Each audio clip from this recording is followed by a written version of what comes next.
नाही, तुम्ही शेतकऱ्याच्या मुली आहात, तुम्ही कष्टकरी आहात आणि तुम्ही वारकरी संप्रदायाचा असल्यामुळे तुमच्यावर पकडा खूप सुंदर आणि चांगल्या विचाराचा आहे. त्यामुळे अडचण दादा एक प्रश्न होता की शेतकऱ्यांचा जीव गेल्यावर तेव्हाच सरकारला जाग येते का? दुर्दैव असं आहे. शेतकऱ्यांच्या शेतात तुम्ही आई पडते, काही कीटकनाशक पडते, तेव्हा सरकारला जाग येते. शेतकऱ्याच्या घरात तेल असते तर मीठ नसते, मीठ असते तर तेल नसते. तेलाला भाव काय 115 रुपये आणि सोयाबीनला भाव काय 3-4 हजार रुपये. शेतकऱ्याला काय पुरू राहिले? खरं म्हणते तू, आम्ही पण हीच भूमिका मांडतो. दादा माझा बाप बी शेतकरी आहे.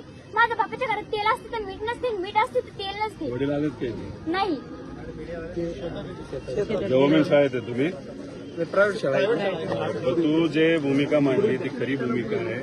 तुला हे माहिती आहे का, भारतात सगळ्यात जास्त सोयाबीन केलं जातं, कापूस केला जातो आणि एवढ्या मोठ्या प्रमाणात कापूस करून ज्याच्यात तुमच्या 4 पैसे घरात यायला लागतात. कापसाला जेव्हा 10,000 भाव मिळतो तेव्हा हे सरकार काय करतं, नाही तर कुठलंही सरकार इम्पोर्ट करायला लागतं. त्याचे भाव परत खाली पडतात आणि त्यात आपला शेतकरी झोपतो. तसंच सोयाबीनचं झालंय, कांद्याचं झालंय, सगळ्याच पिकाचं झालंय.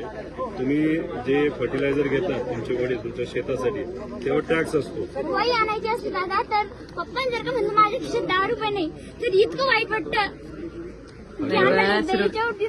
नको करू, आम्ही तीच भूमिका घेतोय. तुला एक माहिती का, मी विरोधी पक्षातला आमदार आहे, पण मी जर आज निर्णय घेतला असता, नाही तर काल निर्णय घेतला असता, तर मी आज मंत्री सुद्धा झालो असतो, नाही तर पदाधिकारी झालो असतो. पण मी या सरकारबरोबर का नाही जात? हे सरकार युवांच्या विरोधात आहे, शेतकऱ्यांच्या विरोधात आहे, मजुराच्या विरोधात आहे, महिलांच्या विरोधात आहे. मजुरी जर का करायला गेलं तर लोक त्यांच्या वावरात तर खूपच राबून घेते, पण रोज बी 200-250 रुपये फक्त हातावर टेकवतात मजुराची. आणि दुसरं तुला काय माहितीये का, सरकारला असं मत आहे की लाडक्या बहिणींना महिन्याला 1500 रुपये दिले, आम्ही त्यांच्या उपकार केले, बाकी काही मदत नाही केली तरी चालतं, असं सरकारचं मत आहे. 1500 रुपयात काय होणार आहे का महिन्याला? 1500 रुपये नाही दिले चालते दादा, पण आमच्या मालांना भाव द्या. पण तू आता कितवीत आहेस? 8वी. बरं, आता 11वी 12वी कुठून करणार? 11वी 12वी पप्पा आमची एकच शेती आहे, पप्पा म्हणजे चांगलं मोठ्या कॉलेजात घ्यायचं. तुझ्या घरचा काका मामा भाऊ मोठा आहे का कोणी?